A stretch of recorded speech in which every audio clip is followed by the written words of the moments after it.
हम स्टडी कर रहे हैं chapter 9 mechanical properties of solids, जिसका टॉपिक है पोसवाज रेशियो।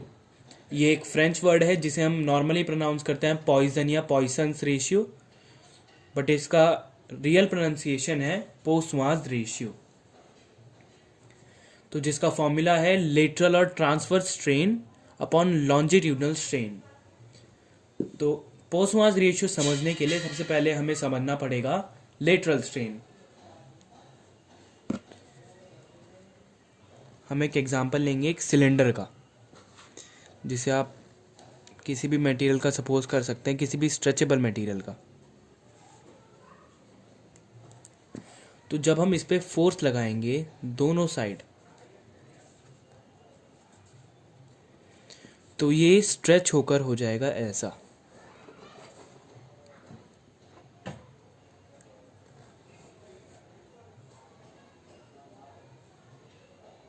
आप ये नोटिस करेंगे कि जब हमने इसे स्ट्रेच किया तो इसकी लेंथ के साथ साथ इसका डायमीटर में भी चेंज आया।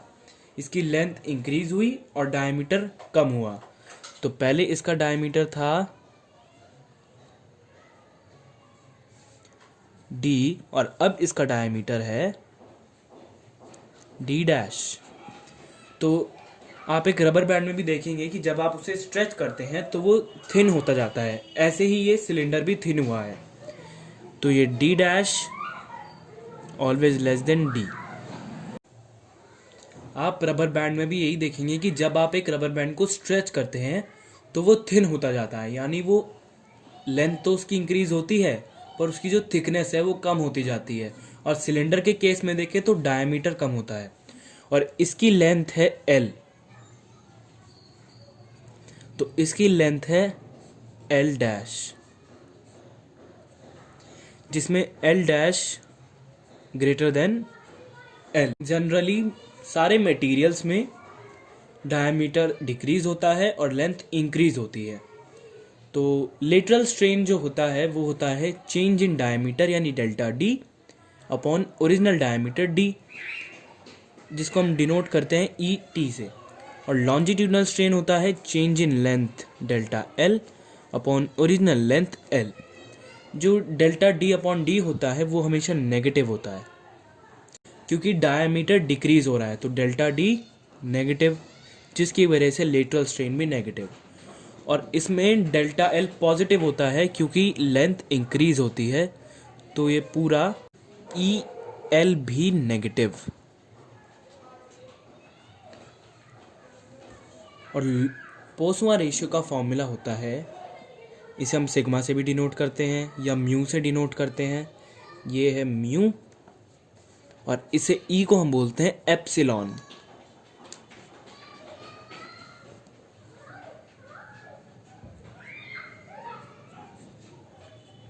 ये हो गया नॉर्मल फॉर्मूला। जब पोसवाज रेशियो डिस्कवर हुआ था या जब इसे कैलकुलेट किया गया था स्टार्टिंग में, तब जनरली मटेरियल्स जो थे उनमें हमेशा ही नेगेटिव आता था, क्योंकि डेल्टा डी नेगेटिव है और नेगेटिव अपॉन पॉजिटिव या इसका उल्टा हमेशा नेगेटिव होता है। तो इसे इजीली समझने के लिए इसके फॉर्मूले में एक चेंज किया गया कि इसके फॉर्मूले में अब हमेशा माइनस का साइन आता है, जिससे इसका आंसर पॉजिटिव आए और हम इसे इजीली समझ सकें। बट जब तक ऑक्जेटिक्स डिस्कवर नहीं हुए थे, ऑक्जेटिक्स वे मटेरियल होते हैं जिन्हें स्ट्रेच करने पर उनका डायमीटर इंक्रीज होता है। तो ये हो गया जनरल मटेरियल। और ऑक्जेटिक्स के केस में पोसवाज रेशियो नेगेटिव आने लगा जब उन्होंने कैलकुलेट किया। तो तब डिस्कवरी हुई या इनका नाम हुआ ऑक्जेटिक्स, जिन मटेरियल को स्ट्रेच करने पर उनका डायमीटर इंक्रीज होता है। तो फॉर्मूले में तो कुछ चेंज नहीं हुआ, पर लेकिन ऑक्जेटिक स्पेशल केस हैं, तो इसीलिए अभी भी फॉर्मूले में चेंज करने की हमें कोई ज़रूरत नहीं है। इनको हम ज़्यादा स्टडी नहीं करेंगे ऑक्जेटिक्स को। और पोसवाज रेशियो होता है lateral strain upon longitudinal strain, यानी epsilon T upon epsilon L negative में। तो पोसवाज रेशियो में हमें यही समझना था। इस चैप्टर का नेक्स्ट टॉपिक है ब्रेकिंग स्ट्रेस। ब्रेकिंग स्ट्रेस की डेफिनेशन है minimum value of stress required to break a wire, यानी अगर हम किसी भी वायर की बात करें, किसी जिस मटेरियल से वो बना है, तो सबसे कम स्ट्रेस जिससे वो ब्रेक हो जाए उसे हम बोलते हैं ब्रेकिंग स्ट्रेस, यानी ब्रेक करने वाला स्ट्रेस, तोड़ने वाला स्ट्रेस, सबसे कम वैल्यू स्ट्रेस की। ब्रेकिंग स्ट्रेस की वैल्यू एक मटेरियल के लिए फिक्स रहती है, पर लेकिन क्रॉस सेक्शन की एरिया से वैरी कर सकती है।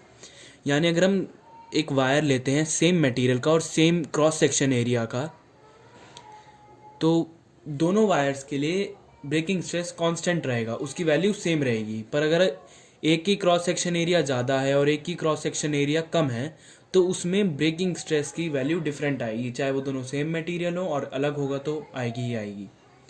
इसी का एक टॉपिक है सेफ्टी फैक्टर। सेफ्टी फैक्टर का फॉर्मूला है breaking stress upon working stress. Next topic है इलास्टिक रिलैक्सेशन टाइम, यानी time delay in restoring the original configuration after removal of deforming force.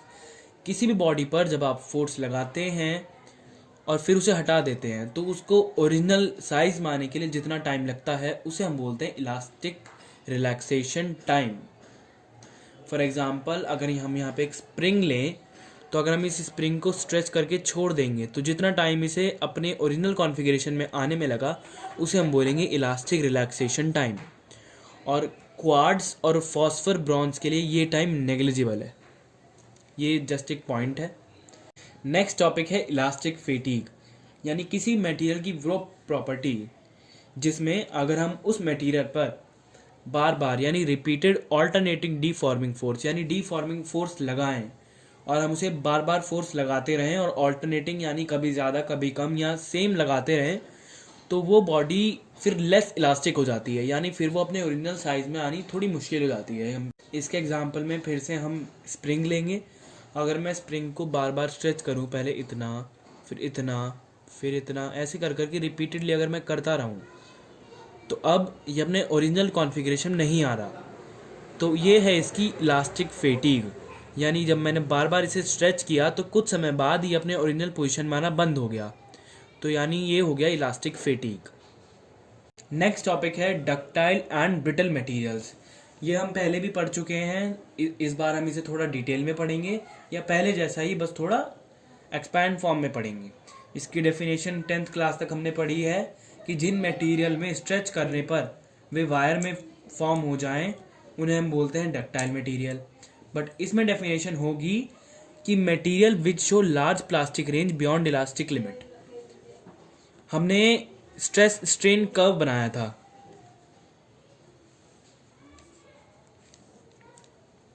जिसमें हमने डक्टाइल मटेरियल में पढ़ा था कि जिसमें डी और ई क्लोज होते हैं वे ब्रिटल होते हैं, और जिसमें डी और ई में डिस्टेंस होती है वे होते हैं डक्टाइल। तो अगर हम यहाँ पे इलास्टिक लिमिट यहाँ पे ख़त्म हो रही है पॉइंट ए पर, और इसके बाद एक बहुत ही लार्ज प्लास्टिक लिमिट है हमारे पास, यानी यहाँ पे हमारी इलास्टिक लिमिट एंड हो रही है। यहाँ पे इलास्टिक प्रॉपर्टी, यानी जिस प्रॉपर्टी से मटेरियल अपनी ओरिजिनल कॉन्फ़िगरेशन में आते हैं वो ख़त्म हो जाती है। तो यहाँ पे ख़त्म होने के बाद एक बहुत ही लंबी प्लास्टिक रेंज है, और यहाँ पे हम मान लेते हैं फ्रैक्चरल पॉइंट। और brittle material which show very small plastic range beyond elastic limit, यानी अगर यहाँ पर इलास्टिक लिमिट ख़त्म हो रही है हमारी, फिर से सेम ग्राफ बनाएंगे हम पॉइंट ए पर, तो बहुत ही कम प्लास्टिक रेंज हो। यहाँ पर हमारी इलास्टिक लिमिट ख़त्म हो रही है और प्लास्टिक रेंज बहुत कम है, ये हमारा आ गया फ्रैक्चरल पॉइंट। तो ये मटेरियल हो गया ब्रिटल। तो हमने स्ट्रेस स्ट्रेन कर्व के बिहाफ पर ये डेफिनेशन बनाई है, या फिर हमें चैप्टर में यही डेफिनेशन पढ़नी है। एग्जाम्पल कॉपर, सिल्वर, एल्यूमिनियम और बहुत सारे मेटल्स। और ब्रिटल मटेरियल ग्लास या कास्ट आयरन। इसके आगे का टॉपिक है इलास्टोमर्स और elastic potential energy in a stretch wire, thermal stress और कुछ टॉपिक जो हम पढ़ेंगे अगली वीडियोज़ में।